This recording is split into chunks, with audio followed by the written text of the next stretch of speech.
Bien, como ya saben, soy Jonathan, así que omitiré esa parte de la presentación. Y bueno, me encargaron poder compartirles el final de Marcos. Tengo entendido que estaban estudiando Marcos en este último tiempo, no sé cuántos meses o años quizás han estado con el Evangelio de Marcos, que me encanta mucho.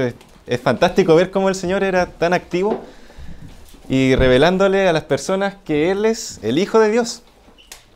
Desde el capítulo 1 se va evidenciando que Él es el Hijo de Dios y que Él vino a dar su vida por nosotros los pecadores. Así que los invito a que abran sus Biblias. Vamos a estar viendo Marcos capítulo 16, desde el versículo 15 hasta el 20. Marcos 16, versículos 15 hasta el 20. Y lo que quisiera que recordemos hoy, si pueden anotar una idea principal de todo esto, y si logro transmitir esto, habré hecho bien el trabajo. Lo que tenemos que recordar y aprender, hermanos, es que el Señor Jesús nos manda a proclamar el Evangelio, pero no solo nos manda a proclamar, sino que Él mismo nos ayuda a proclamarlo.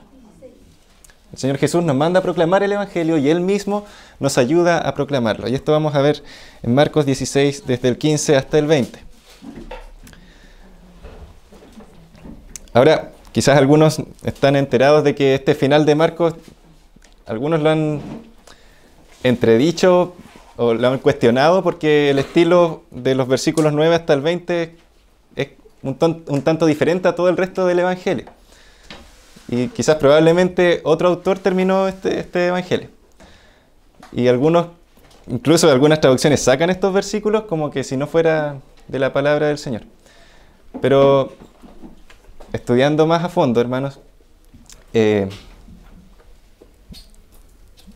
tenemos que ser justos con la palabra del Señor. Y quizás es probable que Marcos no haya escrito estos últimos versículos y los escribió otra persona, pero eso no significa que estos últimos versículos no sean inspirados. No significa que no sean la palabra de Dios. De hecho, el canon, cuando se dijo, ok, esto es lo que reconocemos universalmente como la Sagrada Escritura, el canon se terminó incluyendo estos versículos. Entonces, la enseñanza que encontramos acá es la palabra de Dios. Por ejemplo, otro libro. ¿Quién escribió el libro de Proverbios? ¿Quién? Salomón, ¿cierto? ¿Lo escribió solo Salomón? ¿Quién escribió el último capítulo?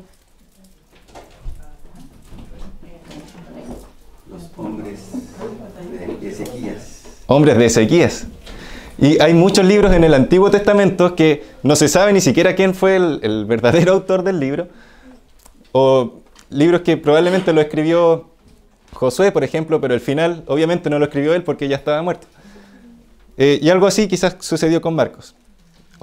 Marcos principalmente escribió todo el Evangelio y alguien más lo terminó, y la iglesia universalmente lo reconoció como palabra de Dios. Entonces lo que tenemos acá, hermanos, es la palabra inspirada de Dios.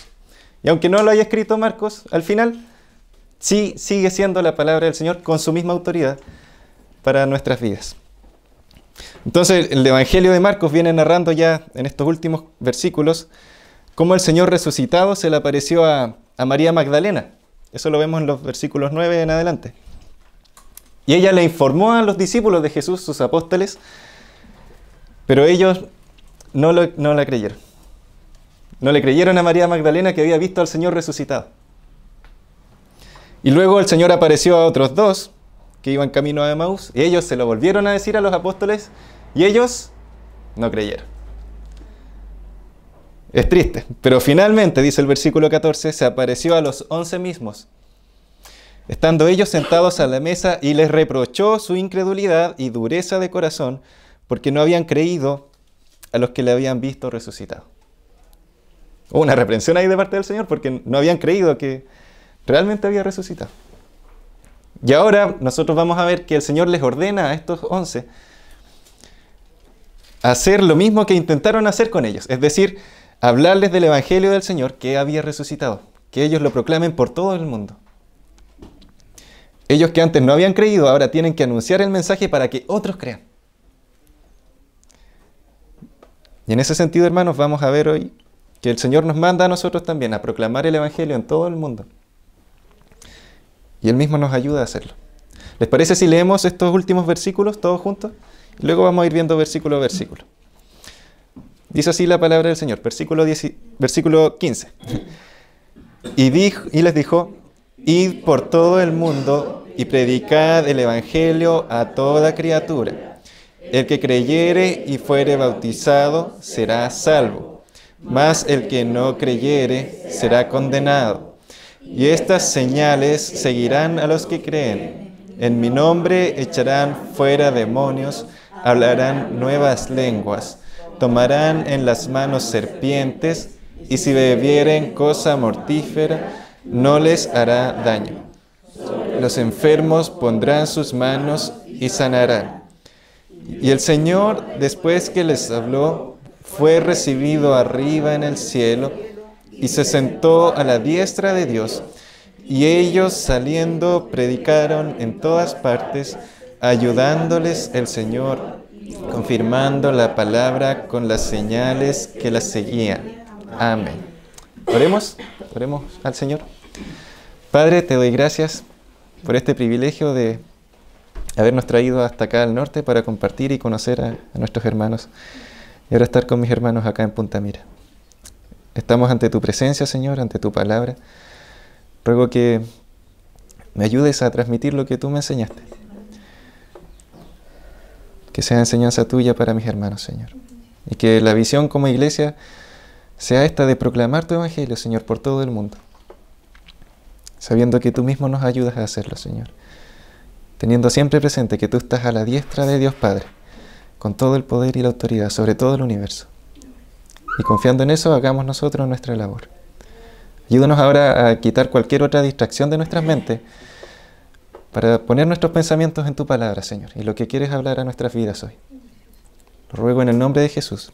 Amén. Amén.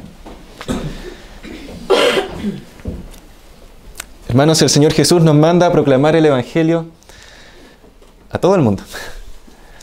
A todo el mundo. Dice el versículo 15, y les dijo, id, ¿por dónde? Por todo el mundo. Y predicad el evangelio a toda criatura. Y esta orden que expresa el Señor aquí es la que enmarca toda esta sección, de ir y predicar, proclamar el evangelio a todo el mundo.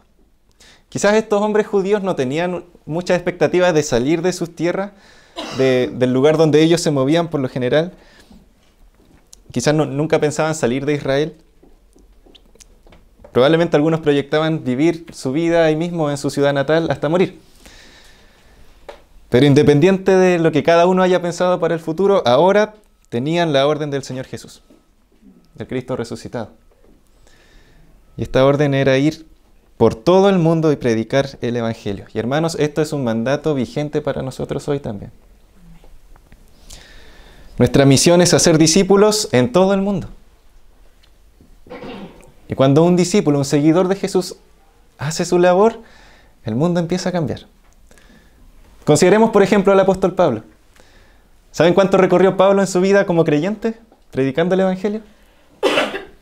Según las estimaciones de los viajes que hay registrados de él, se estima que Pablo recorrió 30.000 kilómetros proclamando el evangelio. Yo no sé cuánto recorrí de Temuco hasta acá, pero Pablo recorrió 30 veces más al menos. Mucho, hermanos. 30.000 kilómetros. No en autos, sino a veces como prisionero incluso, caminando. Si tuvo suerte, quizás a caballo, pero él sabía que tenía una misión, ir a todo el mundo y proclamar el evangelio. De hecho, el fin del mundo conocido en ese entonces era España. Y si usted ve en la carta a los Romanos, capítulo 15, versículo 24, ahí encuentra que el plan de Pablo era viajar hasta España, y mientras iba hacia España, viajando a España, quería pasar a ver a los cristianos que estaban en Roma. Pero su objetivo era llegar hasta el fin del mundo. Porque entendió el mensaje del Señor, ir por todo el mundo y proclamar el evangelio a toda criatura.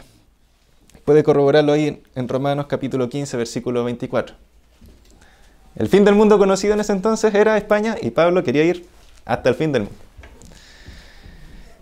Y hermanos, el mandato acá, la palabra que está en este modo imperativo que nos da una orden, es la palabra que se traduce como predicar. en Reina Valera aparece como predicar. Ir por todo el mundo y predicar el Evangelio a toda criatura. Otras traducciones la traducen como anunciar. Anunciar la palabra de Dios. La NBI hace eso. La Biblia Dios habla hoy también traduce esa palabra como anunciar. Pero hermanos, la palabra que se usa aquí en el idioma original tiene un campo de significados que es, la verdad, que es bastante amplio. Que incluye, por ejemplo, proclamar, incluye predicar, incluye pregonar, como lo hacían los heraldos del rey, que daban un anuncio de parte del rey. Incluye también la idea de divulgar. ¿Ya? Entonces es un concepto amplio que la traducción en este caso la presenta acá como predicar. Pero quiero hoy día que analicemos un poco más esta palabra. Porque entendiéndola bien, esto nos abre la visión para que nosotros hagamos nuestra labor sin necesariamente ser predicadores detrás de un púlpito. El concepto, bueno, en griego, para los que quizás les interesa un poco más, es keruso. Keruso. ¿Ya?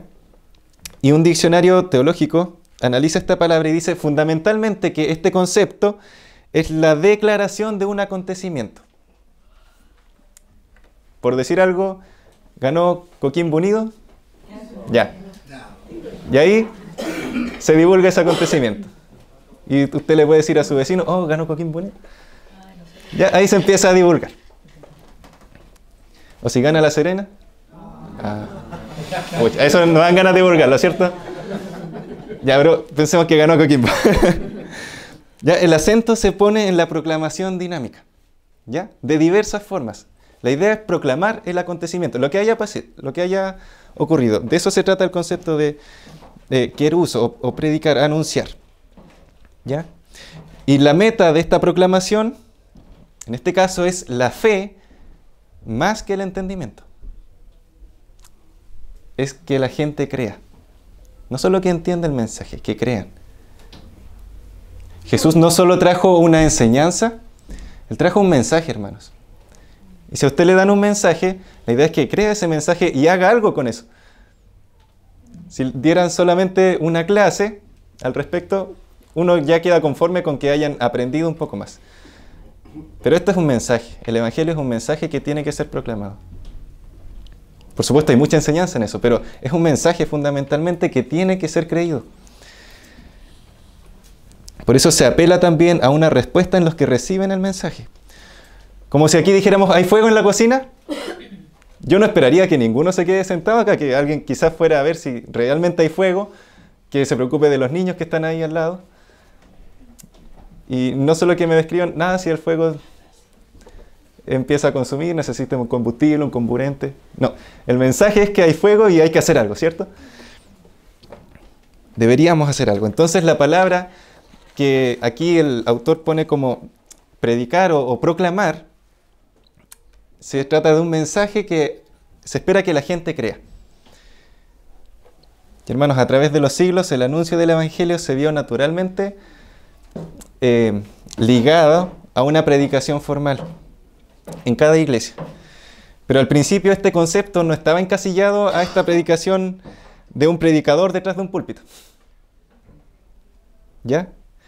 Se trata de proclamar, de dar a conocer el Evangelio, de dar a conocer que Cristo Jesús vino al mundo a salvar a los pecadores, a mí mismo. Que Él murió por mis pecados, por nuestros pecados, murió por todos nuestros pecados en la cruz bajo la ira de Dios. Que Dios lo resucitó al tercer día, tal como ya Él lo había anunciado en las Escrituras. Y ahora a nosotros nos manda, a todos nosotros, que nos arrepintamos y que creamos en Él, que es el Hijo de Dios. Y así vamos a recibir el perdón y la vida eterna. Eso es lo que tenemos que ir a proclamar, hermanos. Tenemos que ir a proclamar. Ahora entonces, si vamos entendiendo la amplitud de este concepto, de que es declarar un acontecimiento públicamente para la fe, para que la gente crea, si interiorizamos ese concepto, en realidad se nos abre un mundo de posibilidades para nosotros para proclamar el Evangelio. No tiene que ser necesariamente una predicación como tal. Lo importante es que el mensaje sea conocido. Y sea conocida por todo el mundo para que las personas crean y sean salvas, hermanos. Tenemos que proclamar. Proclamar. Usted no tiene que ser necesariamente un predicador y estar semanalmente detrás de este púlpito para cumplir esta orden. Solo proclámelo. Divúlguelo. Como lo hace con todas las buenas noticias. Yo sé que hacemos eso porque es lo que naturalmente hacemos cuando algo nos da alegría, ¿cierto? ¿Coquimbo Unido? Alegría. Pero tenemos que divulgar estas buenas nuevas que son el Evangelio, hermanos. Darlas a conocer. Que la gente las conozca y crea en el Señor. ¿Qué es lo que hacemos cuando se nos pierde una mascota? Se divulga una foto, ¿cierto? ¿Qué es lo que hace usted cuando quiere vender un auto? Lo publica. Cuando quiere compartir una buena noticia, también lo hacemos, ¿cierto? Subimos un estado en WhatsApp, Instagram, si usa Instagram, Facebook. ¿Qué es lo que el Señor nos manda a proclamar? El Evangelio. Así como usted lo hace con todas las demás cosas, no se guarda el Evangelio, hermanos. El Señor nos mandó a proclamarlo. No necesariamente a predicarlo detrás de un púlpito de manera formal. Y si usted tiene el privilegio de hacerlo, hágalo fielmente. Pero todos nosotros tenemos que proclamar. No solo el domingo, es de lunes a domingo, en cada momento que podamos hacerlo. Proclamemos el Evangelio, hermanos. Publique el Evangelio en sus redes sociales. Pero sobre todo, hermanos, en sus conversaciones. Ahí es donde mejor podemos hacer discípulos, conversando con la gente.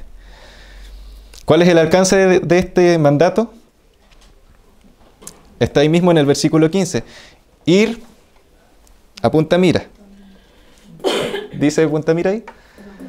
¿Por dónde tenemos que ir? A todo el mundo. A todo el mundo, hermanos. Y proclamar el Evangelio a toda criatura. Literalmente se podría traducir como a toda la creación.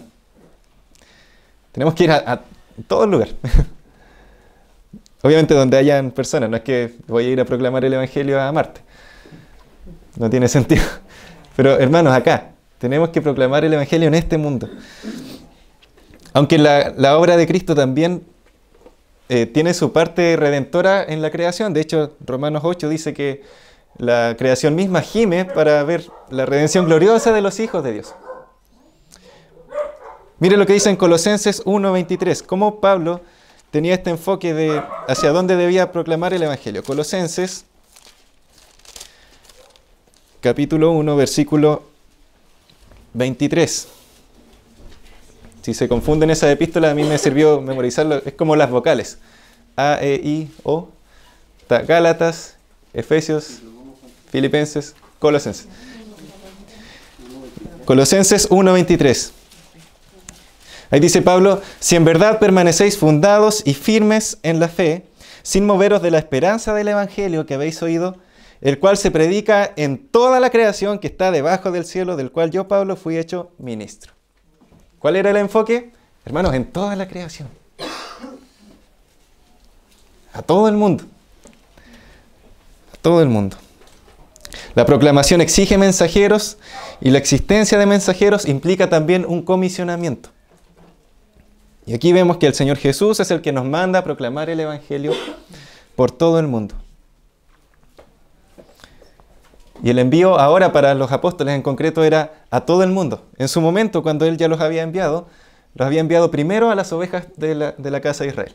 De hecho, si usted ve Mateo 10, versículos 5 y 7, dice que el Señor les dice: vayan, proclamen, anuncien el Evangelio del reino de Dios, pero vayan primero a las ovejas perdidas de la casa de Israel. No pasen por camino de samaritanos ni por lugares de gentiles. Primero a Israel. Pero ahora el Señor está mandando a todo el mundo, sin distinción. Todo el mundo, hermanos. Sin ninguna distinción. Y por favor tengamos cuidado con perder de vista el enfoque mundial. En la iglesia de donde vengo, en Maquena, en Temuco, nos pasó que nos estancamos por varios años, la verdad. Por haber perdido esta visión de hacer discípulos en todo el mundo. Y como que entramos en un ritmo como iglesia de estar preocupados entre nosotros nomás, pero la gente se sigue perdiendo afuera. Pero gracias al Señor, Él nos mostró por la palabra del Señor que tenemos que abrir nuevas obras y estamos trabajando en pro de eso. Si usted ve en Mateo 9, versículos 35 al 38, se ve que el Señor recorría todas las ciudades, todas las aldeas, anunciando el Evangelio, enseñando en las sinagogas, sanando a los necesitados. Pero llega un momento en el que el Señor ve a las multitudes y Él siente compasión por ellas. Porque Él las ve como ovejas que estaban desamparadas y dispersas, como ovejas sin pastor. El Señor tuvo compasión de la gente. Y mirando a esas multitudes, les dice a sus discípulos, rueguen al Señor de la mies que envíe obreros a su mies. Porque la mies es mucha y los obreros pocos. Y hermanos, si nos quedamos solo mirando las iglesias que, por ejemplo, no tienen pastor, tenemos la visión muy corta. Porque el Señor ahí estaba mirando las multitudes que están desamparadas y dispersas. Y le dice a sus discípulos que rueguen al Señor por obreros. ¿Saben cuántos hermanos vamos a salir del seminario este año para dedicarnos al pastorado? Solo 3. ¿Cuántos pastores faltarán en centros bíblicos, hermanos, para el número de iglesias? Como 20. El otro año va a salir uno, que va a completar sus 4 años. Faltan obreros. Pero nuevamente, si solo nos quedamos mirando las iglesias que están sin pastor, tenemos la visión muy corta. El Señor mira el mundo. Y la gente, esas multitudes que están desamparadas y dispersas como ovejas sin pastor. El llamado es a que miremos el corazón de Cristo, hermanos. Cómo Él se compadece de las personas. Y si ponemos nuestra mirada en Cristo, Él nos va a llevar hacia esas personas que necesitan también. Ojalá Punta Mira pueda edificarse y crecer mucho como iglesia, hacer muchos discípulos y como iglesia también expandirse al mundo. Porque yo sé que eso es lo que quiere el Señor. Eso es lo que quiere hacer con nosotros. Por eso nos manda a ir a proclamar el Evangelio por todo el mundo. La iglesia debe reproducirse, hermanos. Esto es lo primero. Tenemos que ir, porque tenemos el mandato del Señor, a ir por todo el mundo proclamando el Evangelio. Ese es el mandato del Señor. Dice el versículo 16, el que creyere y fuere bautizado, Marcos 16, 16, el que creyere y fuere bautizado será salvo, mas el que no creyere será condenado. Hay dos opciones frente a este mensaje, frente al Evangelio. Usted puede creer o usted puede no creer. Si usted cree, será salvo. Si usted no cree, será condenado. Y esto es muy claro. Hay una persona que salva. No dice el que cree se va a salvar a sí mismo, sino que va a ser salvo. Esa es la idea. Y es el Señor el que salva.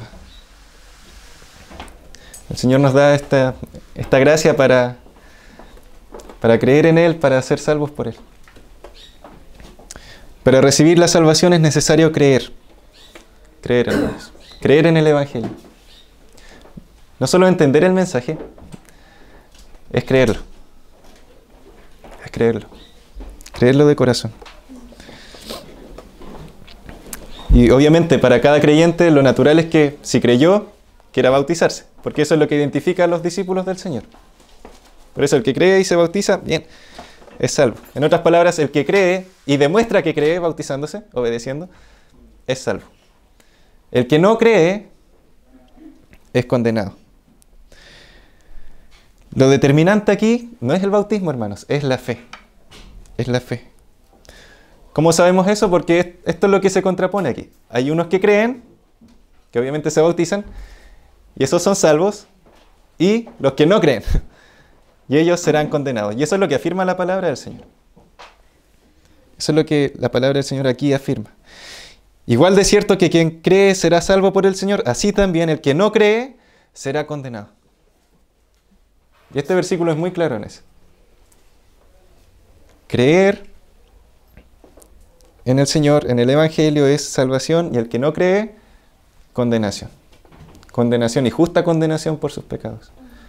El Evangelio de Juan dice que el que no cree ya ha sido condenado. porque no ha creído en el unigénito Hijo de Dios. Él es la única salvación que hay para el mundo. Por eso hay que dar a conocer el Evangelio, hermanos. ¿Se da cuenta de la importancia de este mensaje? Porque está la salvación o la condenación. Está la vida o está la muerte. Solo hay un mediador entre Dios y los hombres y ese es Jesucristo. Y por eso tenemos que proclamar nosotros el Evangelio. Porque si la gente no conoce este mensaje, simplemente va a seguir perdida en sus pecados. Pero tienen la opción de salvarse por medio de Jesucristo y a nosotros se nos encargó proclamar a Cristo. Y tenemos que ir a proclamarlo porque Él lo manda. El Señor lo manda.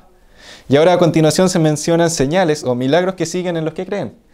Eso lo vemos en los versículos 17 hasta el 18. Dice ahí, y estas señales seguirán a los que creen. Primero, en mi nombre echarán fuera demonios. Segundo, hablarán nuevas lenguas. Tercero, tomarán en las manos serpientes. Cuarto, si bebieren cosa mortífera, no les hará daño. Y quinto, sobre los enfermos pondrán sus manos y sanarán. Sanarán. Acá hay una relación entre los milagros y la proclamación. Dice un comentarista, si la proclamación es la palabra activa de Dios y el gobierno de Dios es una realidad presente, se dan señales y prodigios que acompañan la palabra y la confirman. ¿Qué es lo que vemos acá? Al final, dice en Marcos 16, versículo 20, y ellos saliendo predicaron en todas partes, ayudándole al Señor y confirmando la palabra con las señales que la seguían. Amén. Miremos por un momento Hebreos 2. La carta a los Hebreos, capítulo 2. Versículos 2 al 4.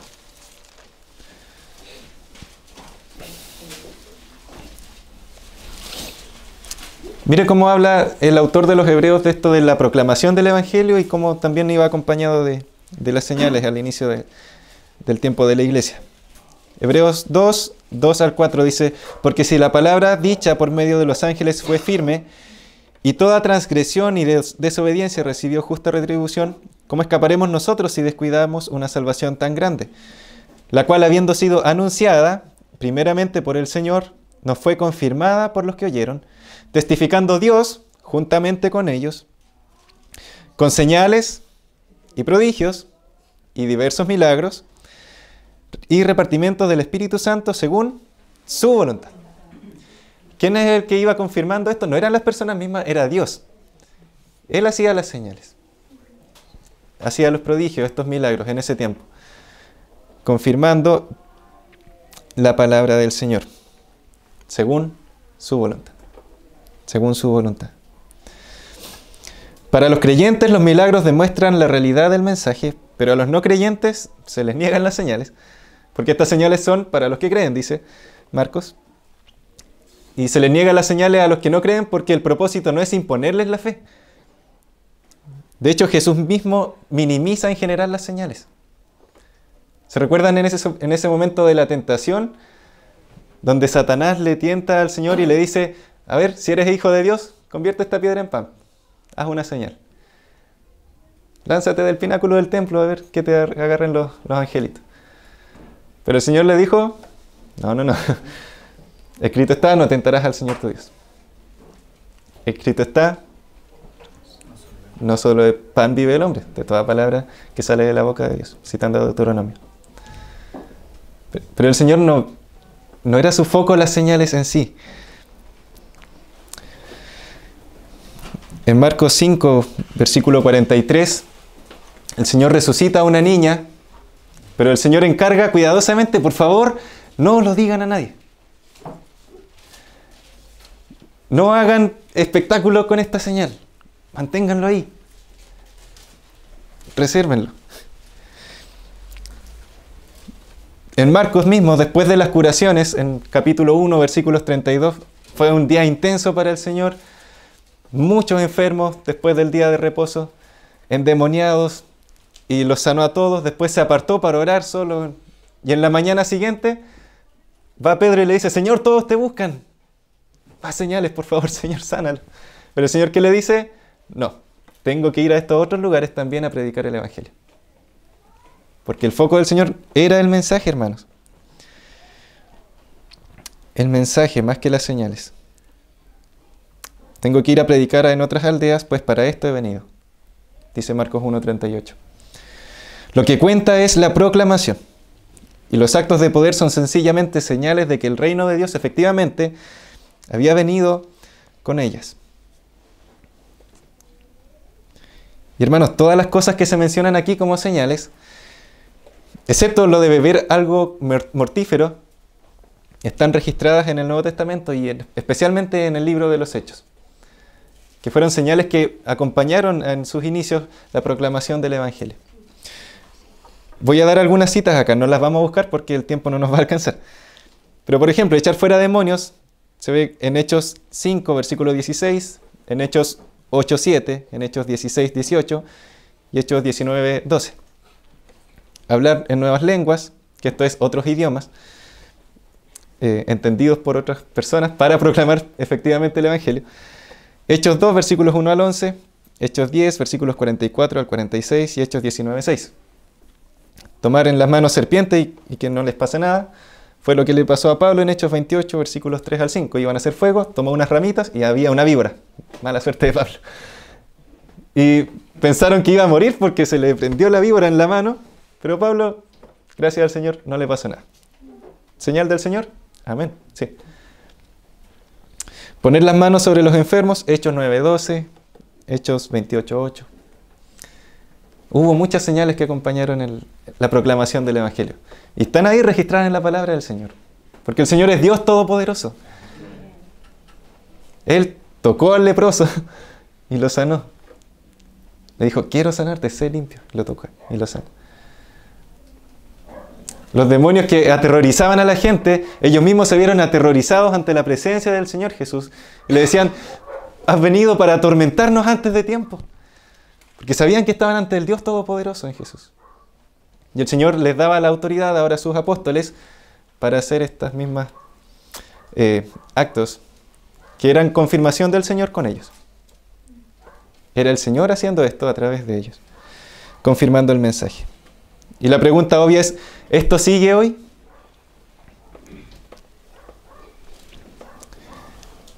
Pero en realidad una mejor pregunta sería, teniendo ya el testimonio de 2000 años en esta era cristiana, 2000 años, hermanos, sobre el poder de Dios, transformando vidas.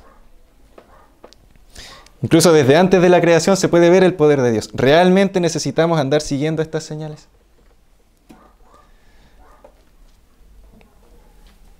Pienso que no. El Señor no nos manda a hacer señales, nos manda a proclamar el Evangelio. Y si es necesario, urgentemente en algún momento algo milagroso, el Señor tiene toda la libertad y todo el poder para hacerlo.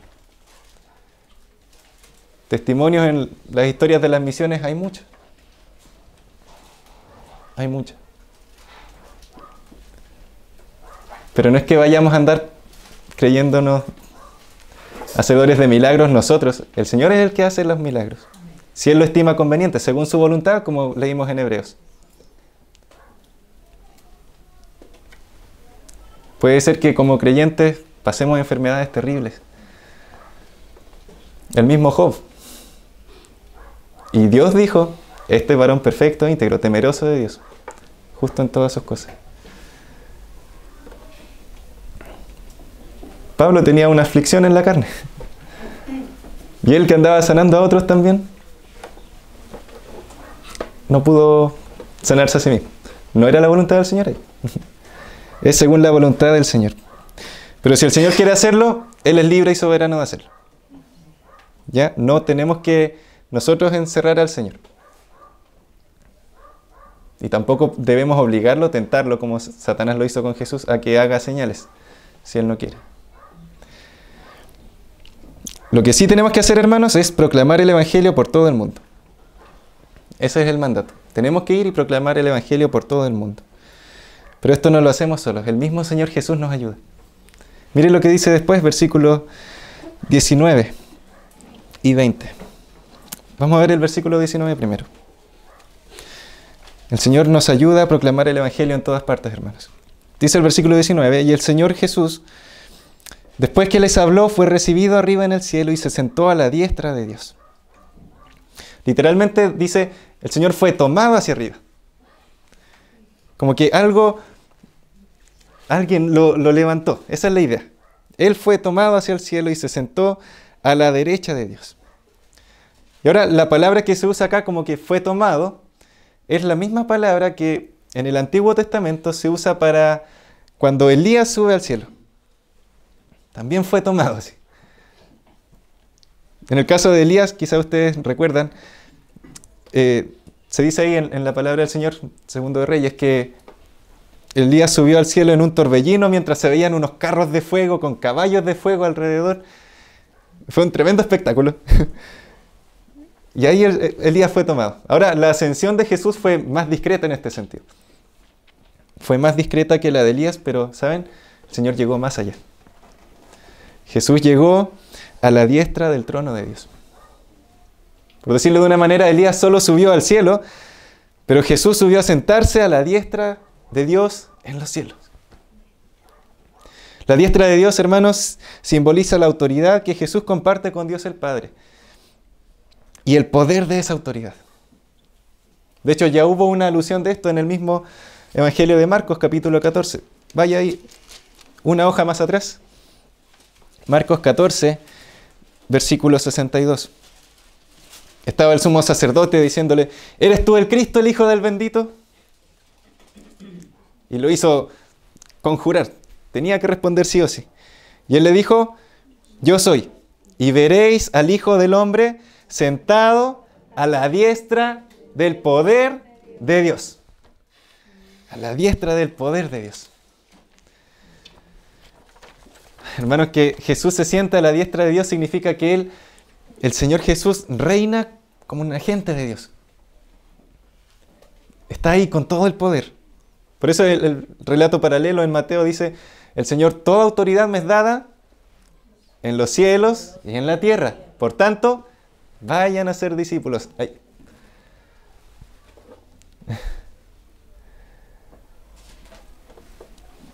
El Señor se sentó a la diestra de Dios.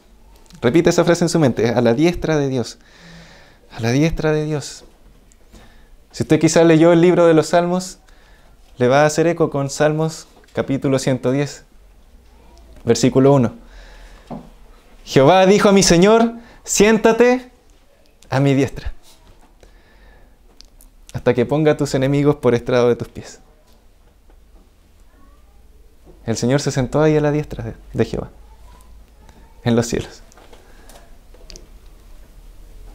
¿Y qué pasó con los discípulos? Versículo 20. Ellos saliendo, predicaron en todas partes, ayudándoles el Señor. ¿Quién les ayudó? El Señor. ¿Que está dónde? A la diestra del poder de Dios, que tiene todo el poder. Y el Señor ayuda a proclamar su evangelio. Y confirmando, Jesús, la palabra con las señales que le seguían. Amén. Hermanos, el énfasis final del libro está puesto en que el Señor Jesús, el Hijo de Dios, sigue espiritualmente presente entre sus apóstoles, en este caso, confirmando como auténtico el mensaje que predicaban mediante las señales que se mencionan en los versículos 17 al 18 y que, como les cité, se cumplen efectivamente en el libro de los Hechos. Y los apóstoles fueron a todas partes, eso es lo que dice acá la palabra. Ellos saliendo predicaron, ¿en dónde? Todas partes.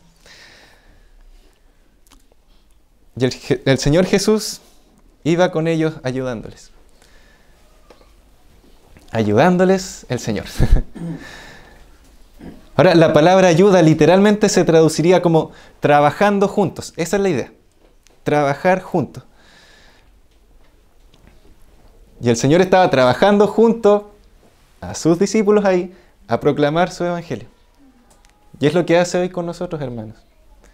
Cuando usted se dispone a compartir el evangelio a algún vecino, a algún colega en el trabajo o compañero, el Señor está junto a usted trabajando en eso. El Señor le ayuda. Incluso a veces a crear el ambiente propicio para que no hayan interrupciones. o a recordar versículos para poder fluir más en la conversación. Es el Señor ayudándole a hacer lo que Él nos manda a hacer. El Señor en cierta forma nos dice, anda, pero a la misma vez nos dice, vamos, yo voy contigo. No nos deja solos. Él nos ayuda, hermanos. El Señor Jesucristo nos ayuda a proclamar su nombre. Y esto es importante reconocerlo para no caer en la jactancia de decir, yo evangelicé a esta persona. Y por mí se convirtió y ahora es un buen creyente. Porque si el Señor nos da ese privilegio de cosechar lo que quizás otro sembró, podemos fácilmente caer en esa jactancia y en ese orgullo y quitarle la gloria al Señor. Y hermanos, el Señor es celoso con su gloria. ¿Saben lo que le pasó al rey Herodes cuando no dio gloria a Dios? Está en Hechos capítulo 12. Murió comido de gusanos porque no dio la gloria al Señor. Y si en nuestra vida el Señor nos permitió compartir el Evangelio a alguien y esa persona se convirtió, eso es para la gloria de Él. Y si nos usó a nosotros como instrumento para compartir el Evangelio, el Señor nos ayudó, es para Él la gloria. De Él es la salvación. Por eso es importante que nosotros entendamos que el Señor nos manda a predicar y Él también nos acompaña, Él nos ayuda, Él trabaja junto con nosotros para proclamar el Evangelio. Y así no caigamos en esta jactancia. Jactancia que por lo demás es pecado. Hermanos, lo importante es el Evangelio, como lo expresa Pablo también. Ya para ir terminando, Romanos, acompáñenme a la carta de Pablo a los Romanos, capítulo 15, versículo 18 hasta el 19. Romanos capítulo 15, versículos 18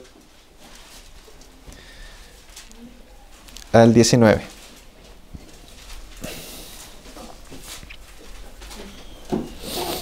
Voy a leer desde el 17. Tengo pues de qué gloriarme en Cristo Jesús, en lo que a Dios se refiere. Porque no osaría hablar sino de lo que Cristo ha hecho por medio de mí. Pablo no dice de lo que yo he hecho, sino de lo que Cristo ha hecho por medio de mí, para la obediencia de los gentiles con la palabra y con las obras, con potencia de señales y prodigios en el poder del Espíritu de Dios, de manera que desde Jerusalén y por los alrededores hasta Ilírico, todo lo he llenado del Evangelio de Cristo. El mensaje, o el norte de Pablo era predicar y proclamar el Evangelio de Cristo, llenarlo todo, todo. Y el Señor se iba encargando de traer a la gente a la salvación. Y si era necesario hacer señales, ok, habían señales. Pero eso lo hacía Cristo por medio de Pablo. Por tanto, ¿para quién es la gloria? Para el Señor. ¿Es para Pablo? No, de hecho Pablo nos diría, no, esto lo hizo Cristo a través de mí. ¿Saben cómo se consideraba a Pablo? Nosotros tenemos en alto a Pablo. Y personalmente lo admiro mucho también. Pero él decía, yo soy el más pequeño de todos los santos. Eso dice en Efesios capítulo 3. Y se me encomendó esta gracia de predicar el Evangelio a los gentiles. En su última carta a Timoteo, no, la penúltima, la primera carta a Timoteo, dice, yo soy el primero de los pecadores, el peor. Nosotros quizás vemos al gran Pablo, pero Pablo se veía, no, yo soy el más chico de todos los santos. Soy el peor de los pecadores, pero Cristo, en sus gracias superabundantes, Él me usa. Él me usa para llevar el Evangelio. Lo importante, hermanos, es que compartamos el Evangelio. Proclamar el Evangelio. Entonces vimos dos cosas, que el Señor Jesús nos manda a proclamar el Evangelio en todo el mundo. No perdamos esa visión mundial, hermanos, todo el mundo. En segundo lugar, que el Señor Jesús nos ayuda. Él nos ayuda a proclamar el Evangelio por todas partes. Por todas partes. Y ahora es pertinente preguntarnos, ¿qué oportunidades tengo en la semana para proclamar el Evangelio? Quizás varios trabajan fuera de acá de la ciudad. ¿Alguno trabaja más al norte quizás en las faenas mineras o algo así? Acá el hermano. Mi papá también trabajaba por allá, ahora quedó sin trabajo. Pero en cada lugar donde nosotros nos desenvolvemos tenemos oportunidades para proclamar el Evangelio. Y saben, el Señor lo puso a usted en su trabajo para que usted comparta ahí el Evangelio. Por eso no puso al hermano Curtis en su trabajo, porque lo tiene usted ahí, pues. Y espera que usted sea obediente al mandato de proclamar el Evangelio, de divulgar esta noticia, de hacerla públicamente conocida para que la gente crea. Pero también tenemos que pensarlo a nivel de iglesia. ¿Qué vamos a hacer como iglesia para llevar el Evangelio a todo el mundo? ¿Hay otros sectores de Coquimbo por evangelizar? Yo creo que sí. Según el censo del 2017, en la comuna de Coquimbo habían 227.730 personas. Harta gente. Eso era el 2017. Y la proyección para este año, 2023, es de 271.095 personas.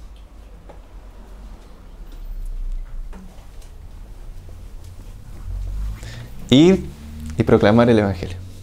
Ese es el mandato, hermanos.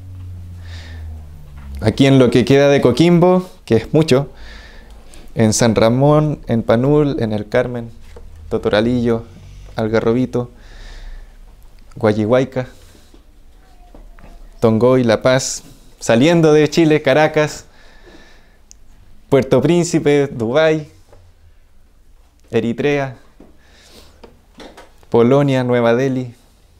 Hermanos, a todo el mundo. A todo el mundo. Y es mi oración que como iglesia, acá ustedes puedan tener esta visión mundial. Y si crecen como iglesia y logran tener ya su propio edificio, donde pueda llegar más gente, no se estanquen como pasó en mi iglesia.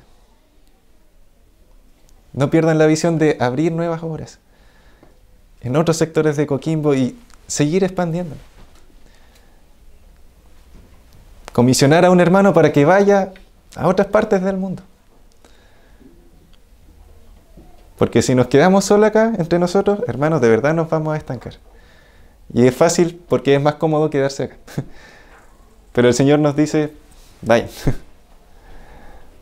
De hecho, los que se estaban quedando ahí en Jerusalén nomás, vino la persecución, y ahí el Señor, ya, vayan. Y ahí empezaron a predicar en los samaritanos y se fue difundiendo el Evangelio. Pero el Señor los tuvo que empujar. Que no nos pase a nosotros. Seamos obedientes y así el Señor no nos va a empujar a la mala. ¿Ya? Vamos a orar al Señor. Señor Jesús, reconocemos que tú estás a la diestra de Dios, que tienes todo poder. Tú eres el que hace salir el sol en las mañanas, Señor. Tú eres el que lo manda a acostar en las noches. Tú eres el que nos da el aliento para respirar ahora. Y sigues sosteniendo con aliento a muchas de las personas que todavía están en rebelión contra ti. Pero Señor, tú eres paciente con ellos, quieres que procedan también al arrepentimiento. Te ruego para que uses esta iglesia, cada discípulo tuyo que está hoy aquí, para que pueda proclamar tu evangelio, Señor. Que tengamos todos tus discípulos una visión mundial para llevar tu evangelio, para no ser indiferente a las misiones, ni indiferente a las demás personas que viven acá en Coquimbo, a las personas que viven en Serena y en todos los alrededores, Señor. Si tú quizás mandas a alguno de estos hermanos a cruzar el océano para llevar tu mensaje, Señor, que ese hermano tenga la convicción de que tú vas trabajando juntamente con él. Y con cada uno de nosotros, Señor, que no temamos al hombre, sino que solo tengamos temor de ti y así podamos compartir tu evangelio. Ayúdanos, Señor. Gracias porque tu palabra nos dice que tú nos ayudas. Haznos sentir esa ayuda, Señor, cada día. Ayúdanos a ser fieles y obedientes a ti. Bendice esta iglesia, Padre. Gracias por el privilegio que me has dado de poder conocer a mi familia acá. En Cristo Jesús. Amén. Amén. Disculpen por alargarme. Gracias por su atención.